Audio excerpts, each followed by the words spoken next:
자, 네 번째 소식 오늘의 1위입니다. 윤석열 정부가 핵심 부동산 정책인 주택 공급 대책을 발표했습니다. 5년간 전국에 270만 호를 공급하겠다는 건데요. 앞서 말씀드린 것처럼 문재인 정부의 공공주도 공급 방안을 폐기하고 이 민간 주도로 전환하겠다는 게 주요 골자입니다.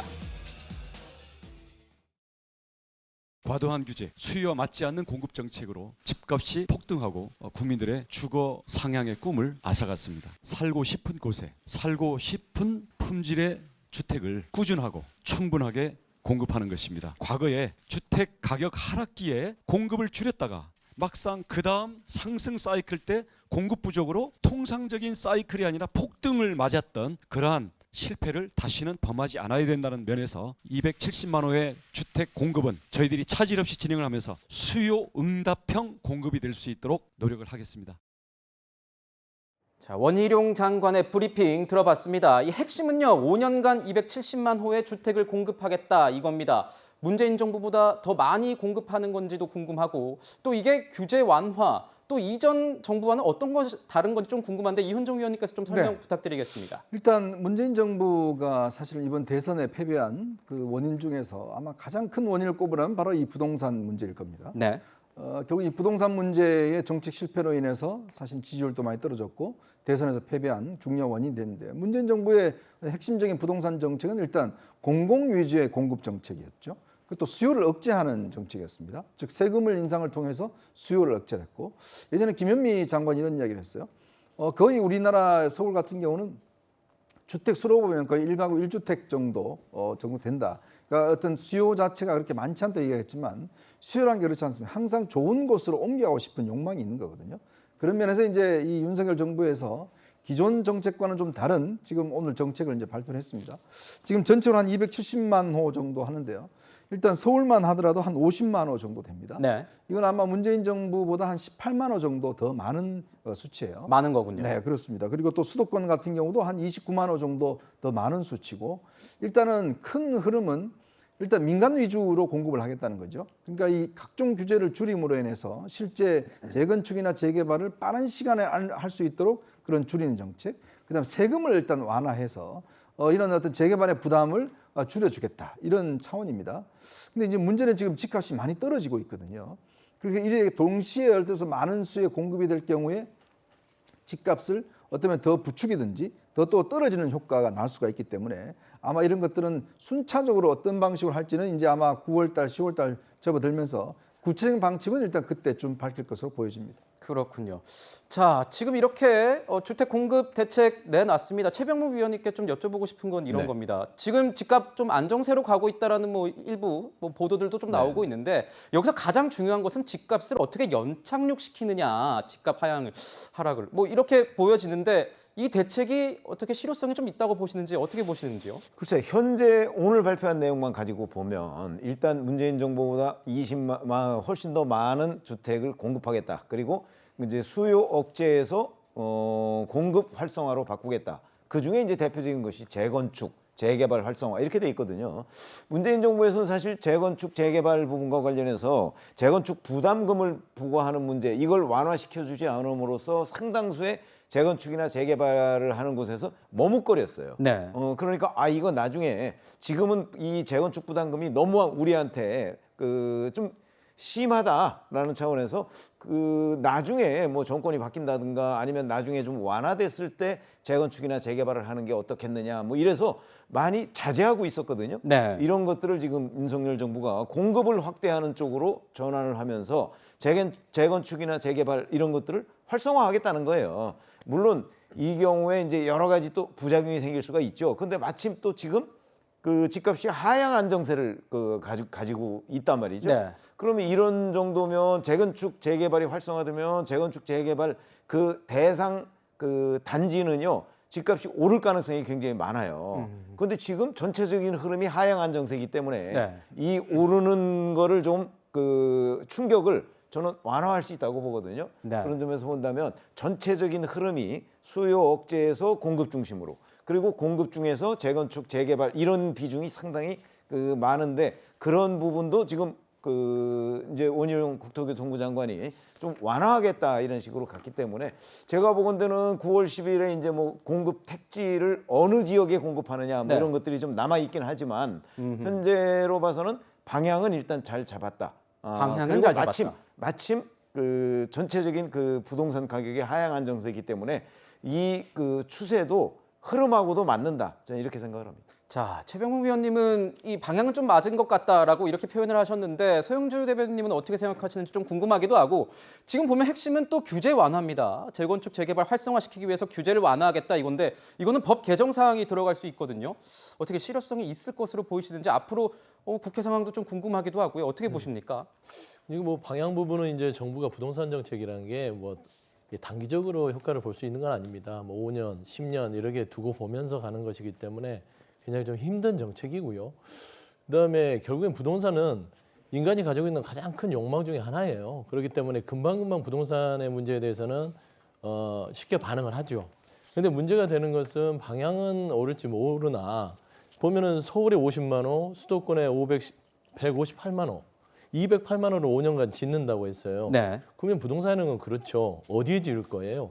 그러니까 어디에 지어야 될지는 그 부지 선정이 있어야 되고 그다음 어떻게 지을 건지 민간으로 고쳤는데 지금 현재 상황 자체가 뭐 여러 가지 국제 상황에 있어서 건축 자재라든지 뭐 금리라든지 이런 게 많이 올라서 건설 경기가 지금 아주 안 좋습니다. 건설 업체들이 지금 하던 것도 멈추게 생길 정도고요. 그다음에 또 세 번째 보면 누굴 위해 짓느냐. 그러니까 공공에서 민간으로 고쳤다 하더라도 그 민간 영역에서 수혜를 받는 사람이 누군지의 정확한 목표점이 있어야 돼요. 통상 보면 예전에 이명박 오세훈 시절에 보면요. 이명박 전 대통령과 오세훈 시장 그 예전 뉴타운 시절에 뉴타운에 보면은 만약에 2,000세대가 들어간다. 그러면 그 중에는요. 많은 사람들이 새로운 집 없는 사람이 들어간 게 아니에요. 집 있는 사람이 거기를 사놨다가 거기를 입주하게 되고 집 없는 사람은 한 10%? 그 정도 들어가는 거예요. 그러면 뭐 208만 호가 수도권에 있을 때 한 20만 호, 30만 호 정도 예를 들면 집 없는 사람이 들어가는 것이다. 그래서 문재인 정부에서는 공공성을 좀 높였던 부분들은 집 없는 사람한테 조금 더 특혜를 좀 이렇게 좀 혜택을 주자라는 방향인데 일단 새로운 정부에서 처음 시작을 했으니까 부동산 문제는 뭐 이제 좀 지켜볼 문제고요. 입법적인 문제는 그렇습니다. 이게 서민에게 그러니까 집 없는 주거 취약층에게 갈 수 있다면 당연히 입법적인 부분에 있어서 무조건 협조를 하죠. 하지만 보면은 최근에 이제 재건축 초과이익 환수제 같은 거 있지 않습니까? 네. 이런 부분들을 보면은 이게 지금 재건축을 하려고 해도 만에 뭐 가구당 3천만 원 이상이다. 그러면 거기에 10에서 50%의 어떤 그 말하자면 세를 물러요. 그러면 재건축을 하려고 했던 주민들은 뭐 추천거리가 될 거 아닙니까? 그러면 이제 공급 자체 정책에서 혼선이 있다. 결국에는 이 문제는 이 뭐 재건축 초과이익 환수제는 국회에서 법을 개정해야 될 문제이기 때문에 좀 이거는 좀 여야가 머리를 맞대야 되고 시간이 오래 걸릴 것 같아요. 근데 지금 현재의 전국 상황이라면 협치가 좀 어렵지 않겠습니까? 네. 하지만 민생이기 때문에 네. 민주당은 적극적으로 아마 뭐 여기에 대해서 협조를 하지 않을까라는 생각을 하고 있습니다. 국회 상황 좀 더 지켜보겠습니다. 네. 자, 얼마 전 폭우 피해로 반지하 가구에서 참변이 일어나고 이재민이 발생하기도 했습니다. 반지하 대책 관련한 대책도 언급이 됐습니다. 아 이게 뭐야? 이거 좀 도와줘. 야, 기호야, 창문 닫아, 창문. 기정아, 조심해.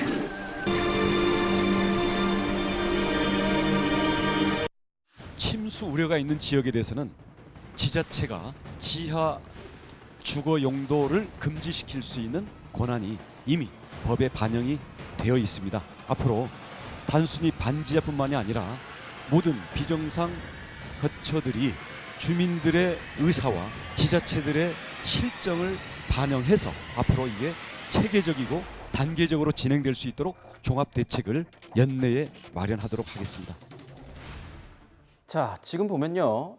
조금 전에 그 원희룡 국토부 장관과 이 오세훈 서울시장과 이 반지하 대책 관련해서 조금 이견을 보인 바 있습니다. 지금 보신 것처럼 오세훈 시장 같은 경우에는 지난 10일 기존 반지하 주택 최대 20년에 걸쳐서 순차적으로 없애겠다 이렇게 말을 했는데 원희룡 장관 같은 경우에는 반지하를 없애면 그분들은 어디로 가느냐 그래서 이견을 좀 보였다는 겁니다. 한 보도에서는 제목을 5월 동주에 빗대서 5원 동주가 됐다 뭐 이런 식으로 얘기도 나오던데 최병문 위원님께 좀 여쭤볼게요. 아니, 두 사람이 이렇게 이견을 보이면 이 국민들이 느끼기에는 도대체 뭐가 맞는 거야? 이럴 수 있을 것 같은데요. 아니 제가 보기에는 이제 오세훈 서울시장과 원희룡 국토부 장관 사이에 근본적인 이견이 저는 아니라고 보는 거죠. 왜 그러냐면 반지하 주택이라는 것이 물론 거기에 그 여러 가지 뭐 싼 임대료라든지 이런 것 때문에 불가피하게 거기 살 수밖에 없는 사람들이 많은 거예요. 그리고 서울 지역에 한 20만 호 정도가 된다고 하잖아요. 반지하 주택이. 근데 오세훈 시장의 얘기는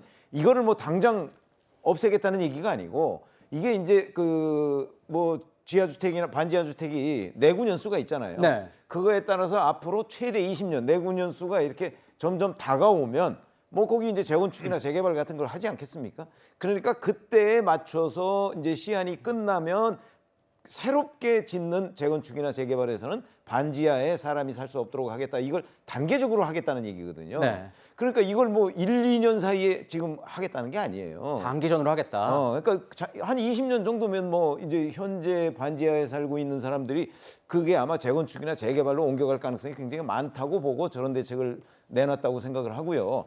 원희룡 장관 얘기는 저거는 이제 뭐 거기도 반지하를 없애면 그 사람들이 어디로 가느냐. 이것도 20년이라는 장기적으로 본다면 반지하를 점차 없애면서 그런 사람들을 공공임대주택이나 이런 데로 충분히 저는 유도할 수 있다고 보거든요. 그래서 두 사람의 의견이 상충하는 건 아니다. 근데 반지하를 없애는 방안을 원희룡 장관은 이제 앞으로 단계적으로 발표하겠다고 얘기를 했지 않습니까? 그래서 아마 서울시장과 얘기를 해보면 주로 이제 문제되는 것이 수도권 지역인데 그 지역에서 장기간 뭐 20년이든 아니면 그 이상이든 그렇게 해서 반지하 그 주거를 좀 없애는 쪽으로 하면 두 사람의 의견이 저는 합치될 가능성이 꽤 높다 이렇게 봅니다. 네, 서울시와 국토부는 반지하 신축을 억제해야 된다. 그리고 연말까지 종합 대책을 마련하겠다. 이렇게 얘기하고 있습니다. 앞서 서울시는요, 이 반지하 가구가 지상으로 이주할 때 2년간 월 20만 원씩 지원하겠다고 발표를 했는데 이 찔끔 반지하 대책이라는 비판이 나오고 있습니다.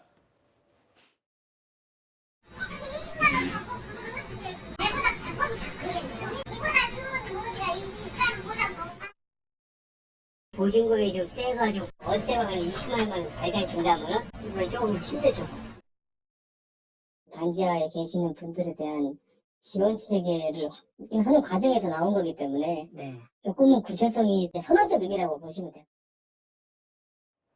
자, 지금 보시면은 현실을 모르는 대책 아니냐 이런 비판이 나오고 있습니다. 땜빵식 대책이라는 비판에 대해서 전예현 평론가님은 어떻게 생각하시는지 궁금합니다.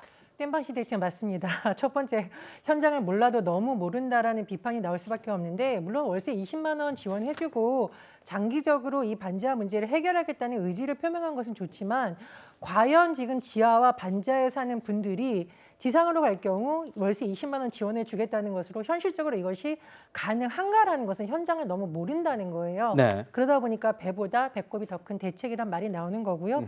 두 번째로 저는 이 5원 동주라는 말은 굉장히 두 사람이 새겨들어야 될 말이라고 생각을 하는데 다른 정책도 아니고 주택 정책입니다. 더군다나 반지하에 사는 분들은 정말 주거 취약층이고 언제 집주인이 만변할까 봐 가슴 졸이고 있는 상황에서 이렇게 두 사람이 다른 목소리를 내지 않고 사전에 좀 소통을 했었어야 된다라는 점을 좀 지적을 하고 싶고요. 마지막으로 부작용과 실효성에 대한 우려도 제기되고 있습니다. 부작용 같은 경우에는 예전에도 주택 공급이 늘어났지만 반지하 문제는 잘 해결되지 않았거든요. 그런 상황에서 이런 정책이 발표되면 주거 취약층은 결국은 고시원이라든가 쪽방이라든가 더 열악한 곳으로 몰리는 이른바 풍선 효과가 나오는 건 아니냐 우려도 제기되고 있고요. 또 하나 실효성 논란은 뭐냐면 20년간 앞으로 공공임대 주택을 지원하겠다라는 건데 여기서 형평성 논란이 일어날 수 있다는 겁니다.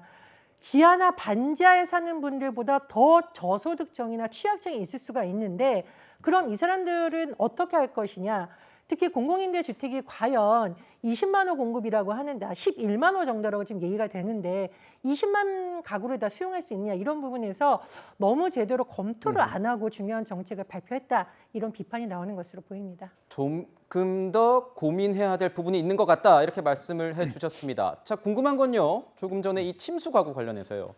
이 지급되는 재난지원금이 있는데 이게 세입자가 받는 게 맞는지 집주인이 받는 게 맞는지 이것을 두고 갈등이 벌어지고 있는 상황입니다. 이현정 위원님께 여쭤보겠습니다. 네. 누가 받는 게 맞다고 보십니까? 일단 이번 재난지원 같은 경우는 사망 실종의 경우에 2천만 원이고요. 부상 정도에 따라서 100만 원, 500만 원에서 한 1,000만 원 정도. 주택 같은 경우는 전파된 경우는 한 1,600만 원 정도 받고요. 침수된 가구는 200만 원 정도 지급을 받을 수 있습니다. 근데 우리 지금 원칙에 따르면 네. 실거주자에게 200만 원을 지급하게 돼 있어요. 근데 지금 이제 각 그 구청이나 이런 데서 지금 실거주자와 집주인을 반반씩 나눠라 이렇게 지금 이야기를 하고 있다는 거예요. 근데 이거는 원칙이 좀 어긋납니다. 왜냐하면 일단 실거주자에게 200만 원을 지급하는데 문제는 실거주자가 수리를 하지 않을 경우에 네. 않을 경우에 그 반에 대해서는 실제 소유주한테 줄 수가 있도록 규정이 마련되어 있습니다. 근데 이제 문제는 이거를 아마 분쟁이 좀 생길 거예요. 지금 왜냐하면 지금 거주할 수 없는 곳에 이제 도배도 해야 되고 장판도 걷어내야 되고 이걸 하는데 그럼 이거에 대한 책임을 누가 질 거냐? 현재 거주하고 계신 분이 그걸 직접 할 것인지 그렇게 되면 당연히 200만 원을 그분한테 드려야 되겠죠.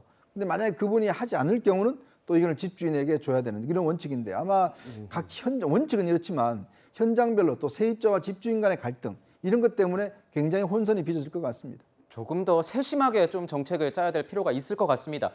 자, 이 윤석열 정부의 첫 공급 대책이요. 저희가 좀 알아봤는데 실제로 추진되기 위해선 국회를 통과해야 하는 법안이 많습니다. 여소야대 전국 속에서 야당의 협조를 구하는 게 관건이 될 텐데 정작 집권 여당, 국민의힘은 집안 싸움을 먼저 끝낼 수 있긴 할지 궁금합니다. 그래서 다음 소식은 이겁니다.